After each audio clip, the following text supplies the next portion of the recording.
Mom told me the family trip was postponed until next year. We just can't afford IT right now. She sighed. Then I saw their beach photos on Facebook. Family time too's priceless, she wrote. I didn't respond. When they got home the week after, the text came late at night. Sweetheart, we need to talk about the trip. We've decided to postpone it until next year. I blinked at the message, my heart sinking. Postponed? We'd been planning this trip for months, our first family vacation in years. I'd rearranged my work schedule, budgeted every penny, and counted down the days like a kid waiting for Christmas. I called my mom immediately. She sighed as she answered. Alyssa, I know you're disappointed, but things are just tight right now. We can't afford it. I swallowed hard. I understood money struggles. I really did. I had been working extra shifts at the cafe just to pitch in for this trip, even offering to cover my own airfare. But something about the way she said it, like the decision had already been made, like my feelings didn't matter, felt like a slap in the face. I took a breath. If it's about money, maybe we can find a cheaper hotel or shorten the trip. She hesitated just for a second, but I heard it. Alyssa, she said gently, it's just not the right time. We'll make it happen next year, I promise. A promise. When I should have known better than to believe. 2 days later, I was scrolling through Facebook on my lunch break when my stomach dropped. There it was. A picture of my mom and dad on a beach. My heart pounded as I stared at the screen. Sun-kissed skin, drinks in their hands, the ocean stretching behind them, glistening under the afternoon sun. I swallowed hard and scrolled down. More photos. My brother Jake posing with his girlfriend on a boat. My parents at a seafood restaurant smiling over plates of lobster, and then the caption that made my blood run cold, family time is priceless. Family time, except I wasn't there because according to them, the trip had been postponed. I locked my phone and sat frozen at the cafe counter, my mind racing. I wanted to believe there was an explanation. Maybe it was a last-minute work thing. Maybe someone had gifted them the trip. But deep down, I knew the truth. They hadn't postponed anything. They had just decided that I wasn't part of it. That night, I didn't call my mom. I didn't respond to the post. Instead, I watched in silence as more photos poured in over the next few days. They went snorkeling. They had bonfires on the beach. They made memories without me. And as I stared at each picture, something inside me shifted. This wasn't just about the trip. This was about all the times I had been the afterthought, all the birthdays they had forgotten, all the holidays where my gifts were an afterthought while Jake got exactly what he wanted, all the times I made sacrifices for them, but they never did the same for me. I clenched my jaw and took a deep breath. They thought I would be too hurt to say anything, that I would just let it go. But this time, I was done being the forgotten one. They didn't know I had seen the photos. So when they got home a week later, I was waiting for them and I had a plan. I heard the taxi pull into the driveway and watched from the kitchen window as my mom, dad, and Jake stepped out, dragging their suitcases behind them. They looked tired but happy, sun-kissed from their postponed trip. I clenched my jaw, forcing myself to stay calm. They didn't know I had seen the photos. Not yet. The front door swung open, and my mom was the first to spot me. Alyssa, she said, her voice overly bright. Oh, sweetheart, I missed you. How have you been? I folded my arms. Busy, I said flatly. My dad walked in behind her, setting his bags down. That's good. How's work? I let out a short, bitter laugh. Work. That was all I had done. Work and scroll through their pictures while pretending I didn't exist to them. Jake yawned, stretching his arms. Man, I'm exhausted. Traveling takes it out of you. He turned to me with a smirk. Hope you held down the fort while we were gone. My eyes snapped to him while we were gone. Like it was normal, like nothing was wrong. Like I hadn't spent the last week replaying their betrayal over and over. I took a deep breath. No more pretending. I turned to my mom, my voice eerily calm. So, how was the trip? She blinked, hesitating. Oh, well, we just needed a little getaway. Nothing too special. Liar. I pulled out my phone, unlocked it, and turned the screen toward them. The photo album, the beach selfie, the boat ride, the fancy dinner, and the caption that made my stomach turn all over again. Family time is priceless. I tilted my head. Look special to me. Silence. Thick, heavy silence. Then my mom let out a nervous laugh. Alyssa, I don't. My voice was sharp. Cold. Just don't. My dad cleared his throat. Look, sweetheart, it wasn't. Stop, I said, my voice rising. Just tell me the truth. You never postponed the trip. You just didn't want me there. I saw the guilt flash across my mom's face, but she quickly masked it with a weak excuse. It wasn't like that, honey. We just thought. What? That I wouldn't notice? I snapped. That I wouldn't see the pictures? That I'd be stupid enough to believe your lie? Jake groaned, rolling his eyes. Oh my God, Alyssa. Are you seriously making this a big deal? It was just a trip. Just a trip. The words hit me like a slap. that I planned, that I saved up for, that I was supposed to be a part of. I shook my head. You could have told me the truth, but instead, you lied. You made me feel like I wasn't worth bringing. Jake scoffed. You're being dramatic. I let out a bitter laugh. No, Jake, I'm finally being honest. My mom stepped forward, reaching for my hand. Alyssa, please. I pulled away. Not this time. They needed to hear this. This isn't just about the trip. It's about every single time I've been treated like I don't matter. Every holiday where Jake got exactly what he wanted, and I got whatever was convenient. Every time I put you guys first and you didn't even notice, I swallowed, my voice shaking. I thought if I worked hard enough, if I gave enough, I'd finally be enough for you. But I never was I? No one said a word. Finally my mom sighed. Alyssa, it's not like we love Jake more than you. I let out a small bitter smile. Maybe you don't, but it sure feels that way. Another silence. And that was my answer. I nodded, exhaling sharply. Got it. Then without another word, I grabbed my purse and walked toward the door. Alyssa, where are you going? My dad called. I didn't look back. Somewhere I'm actually wanted. And then I left. For the first time in my life, I put myself first. For days my phone wouldn't stop buzzing with messages from them, but I was done fixing things. This time they could figure it out without me. I didn't answer their calls. I didn't respond to their messages. And for the first time in my life I wasn't rushing to fix things. It was strange at first, ignoring them. The guilt crept in like an old habit, whispering in the back of my mind. Maybe you're overreacting, maybe you should just let it go. But then I would remember the text saying the trip was postponed, the Facebook posts of them having fun without me, the lie they told without a second thought. And suddenly, the silence felt like freedom. By the 5th day their messages had shifted. At first, they had been firm and dismissive, trying to regain control of the situation. Mom, Alyssa, we need to talk about this. You're making this into a bigger deal than it needs to be. Dad, ignoring us isn't going to change anything. Call your mother. Jake, Jesus, Alyssa, get over it. You're acting like a child. I rolled my eyes. Classic. They weren't sorry. They just wanted me to stop making them uncomfortable. But when I didn't answer, the tone of their messages shifted. Mom, sweetheart, please, we miss you. We never meant to hurt you. Dad, we should have handled things differently. Let's talk. And then the one that nearly got me. Mom, Alyssa, I feel awful. I can't sleep knowing you're upset with us. For a brief moment, I almost responded. Almost. But then I asked myself a question. If I had never seen the photos, would they have ever told me the truth? Would they have ever felt guilty at all? The answer was painfully clear. So I locked my phone and let the silence continue. It wasn't easy. I had spent years being the one to reach out first, the one who smoothed things over, the one who made excuses for them. So sitting with the silence, holding my boundary felt unnatural at first. But as the days passed, I realized something. They weren't reaching out because they missed me. They were reaching out because they missed the role I played in their lives, the fixer, the peacekeeper, the afterthought who never made waves. And now that I was refusing to be that person, they didn't know what to do. A week after their return, I did something I had never done before. I booked a weekend trip for myself. Nothing extravagant, just a quiet cabin in the mountains, far away from everything. I packed a bag, grabbed my keys, and left without telling anyone where I was going. For once, I wasn't asking for permission. I wasn't waiting to be included. I was just living for myself, and it felt amazing. By the time I got back, my phone was full of missed calls and texts, but I didn't rush to respond. I wasn't ready yet because for the first time in my life I was finally putting myself first, and I wanted to enjoy the feeling a little longer. They weren't used to me ignoring them. So when my silence lasted longer than they expected, they showed up at my door, and I was ready. I knew it was coming. The moment I ignored their calls, their messages, their guilt trips, I knew my parents wouldn't just let it go. So when I heard the knock on my door that Saturday afternoon, I wasn't surprised. I took a deep breath, setting down my coffee. My hands weren't shaking. My heart wasn't racing. I was ready. I opened the door to find my mom and dad standing on my porch. They looked different. Not angry, not smug, not demanding. They looked nervous. Alyssa, my mom said softly, tucking her purse under her arm. Can we come in? I leaned against the doorframe. Depends, I said evenly. Are you here to actually listen, or just to tell me why I'm wrong for being upset? My dad sighed. We're here to talk, really talk. I studied their faces. They weren't ordering me to let them in. They weren't dismissing my feelings like they had in their messages. They were asking. That was new. I stepped aside. Fine, I said. Come in. I led them into the living room. The air felt thick with things unsaid.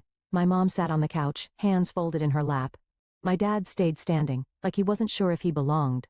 I sat across from them, arms crossed, waiting. It was my mom who finally spoke first. I don't know where to start, she admitted. The truth is a good place, I said flatly. She flinched. My dad exhaled through his nose. We messed up. I blinked. I hadn't expected him to say that. My mom looked down at her hands.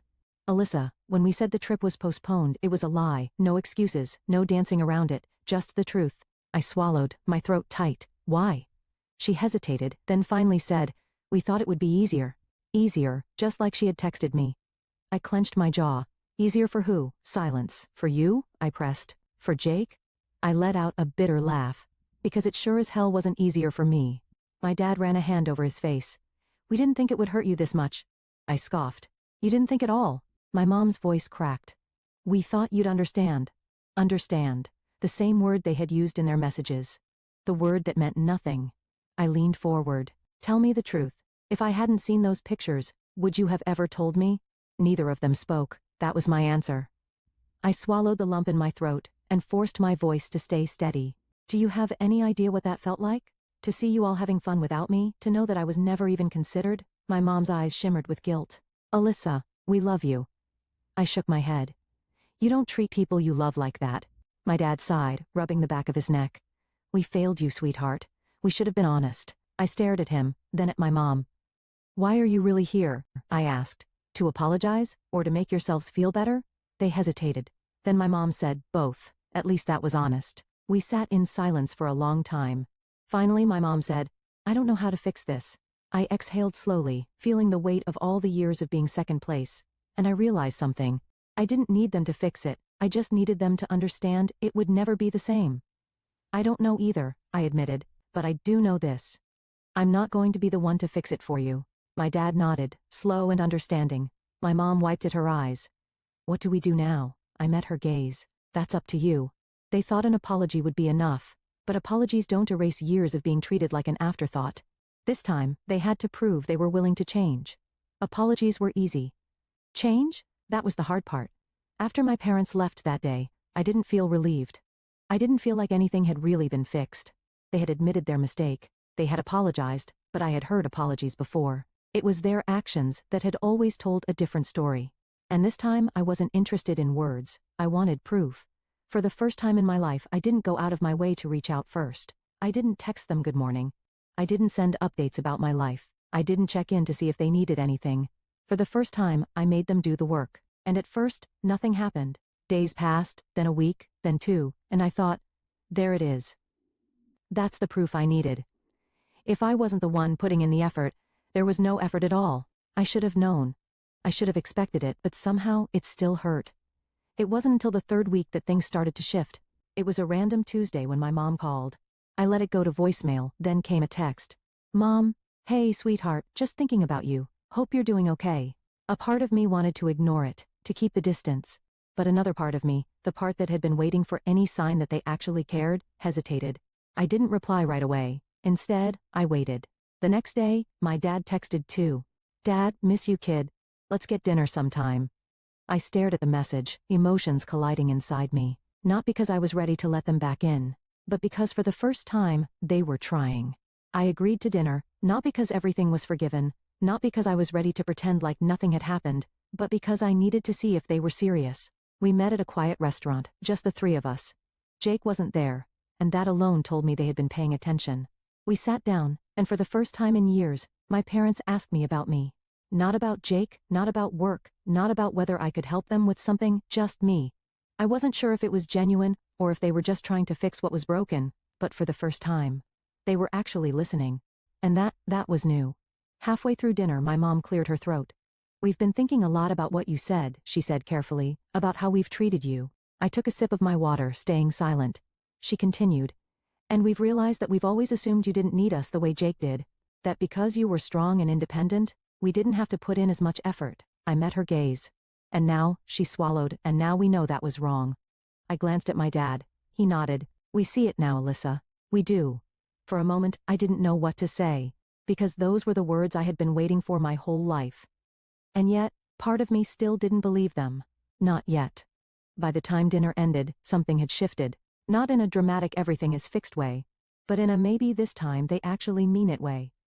They still had a long way to go, but for once, they were the ones taking the first steps. And for now, that was enough. But words were still just words, and if they really wanted to fix things, they were going to have to prove it. Dinner had gone better than I expected, but I wasn't naive. I knew that one meal, one conversation wasn't enough to undo years of being treated like an afterthought. I wasn't looking for a quick fix. I wasn't looking for another empty apology. If my parents truly wanted to change, they had to prove it. The first real test came a week later. It was my birthday. And if history had taught me anything, it was that birthdays in our family had never been fair. Jake's birthdays were always a big deal. Parties, gifts, dinner reservations at whatever fancy restaurant he wanted. Mine, a card, maybe a phone call, if they remembered. So I told myself I wouldn't expect anything this year. I told myself I wouldn't care. And yet when I woke up that morning, there was still a small part of me, the part that still wanted to believe they could change. That hoped. And this time, they didn't forget. At exactly 10 a.m., there was a knock on my door. I frowned, setting down my coffee. I wasn't expecting anyone. When I opened the door, I saw my mom and dad standing there, holding a cake. My breath caught. They had never done this before. "Happy birthday, sweetheart," my mom said, offering me a tentative smile. I blinked at them. "You remembered?" My dad let out a small chuckle. "Of course we did." And for once, I believed them. They didn't just drop off the cake and leave. They actually spent the day with me. We didn't do anything extravagant, just a quiet afternoon at my place, talking, catching up, eating cake that was a little too sweet, but still perfect because it was mine. There were no rushed goodbyes, no feeling like I was just an obligation. For the first time in a long time, it felt like they wanted to be there, and I didn't realize how much I had needed that until it actually happened. A few weeks later, they proved it again. I had a big presentation at work, something I had been nervous about for weeks. I had mentioned it briefly over dinner one night, not thinking much of it. But when the day came, I got a text from my mom. "Mom, thinking of you today, you're going to do great." And then one from my dad. "Dad, let us know how it goes, kiddo. Proud of you no matter what." I stared at my phone for a long moment. They had never done this before. I wasn't used to them remembering the little things, and yet, here they were, trying. It wasn't perfect. There were still moments where old habits crept back in.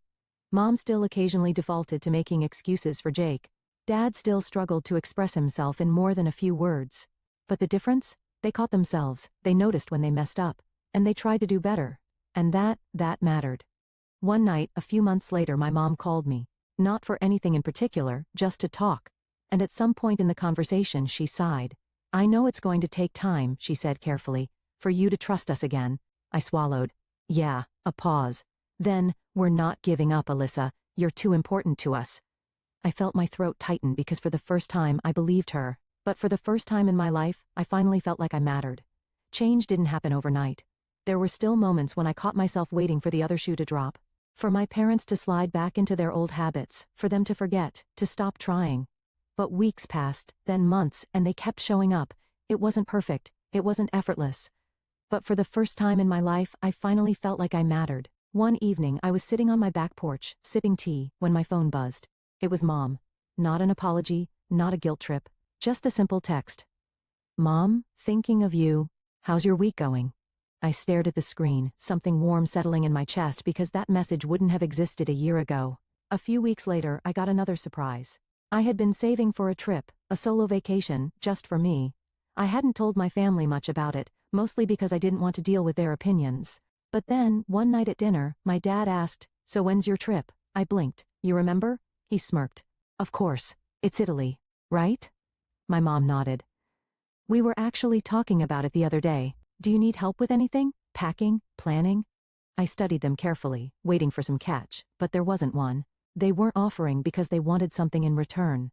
They were offering because they wanted to be part of my life. And that was new.